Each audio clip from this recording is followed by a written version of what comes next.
Hiya, my name is Laura Greenway and I'm an artist based in Basingstoke in Hampshire. I'm here today to talk about my piece Wiped Out that was selected as part of the Sheroes in Quarantine mental health category. My piece is all about my experiences of severe contamination-based OCD during the pandemic and quarantine. Obviously, having contamination-based OCD, and that's the fear of germs and getting unwell, is an absolute nightmare. During a pandemic, it's kind of like my worst fear come true. So I have spent a lot of the pandemic being incredibly scared, incredibly consumed with the thoughts that I get.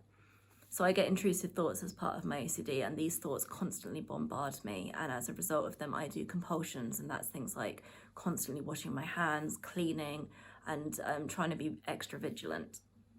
I decided to make a piece that I wanted to convey how frustrating and tedious and time-consuming OCD can be. So for that I decided to use stamps that I would handprint letter by letter my intrusive thoughts onto a toilet roll. The reason I decided to use stamps is because they are a very time-consuming medium.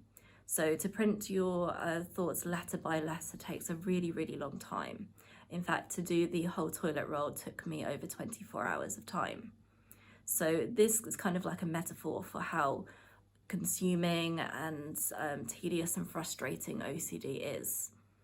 My piece, obviously, on toilet roll is because of the fact that at the beginning of the pandemic there was a lot of panic buying, and toilet roll and cleaning products were some of the first things to go. As somebody that struggles with OCD, I use cleaning products as part of my everyday rituals, and being unable to get hold of them made it even more frustrating and very distressing for me. So my piece is all about how during the pandemic I really struggled with these thoughts and how they constantly consumed my everyday life. I've changed my practice a little bit during the pandemic, and that is because I am usually a performance-based artist. I engage a lot of the time in live performance and interactive performance as well, and unfortunately because of the pandemic I haven't been able to do that. So I wanted to create some work that was still performative, but in a different way. I find the act of using like stamps to be a very performative medium. This is because I'm using my body to handprint each letter, and I think it is a way of being very performative but without actually doing a performance. So I find that looking at the piece you're able to see the work that went into that, but without actually seeing like a video of a performance that I'd usually do.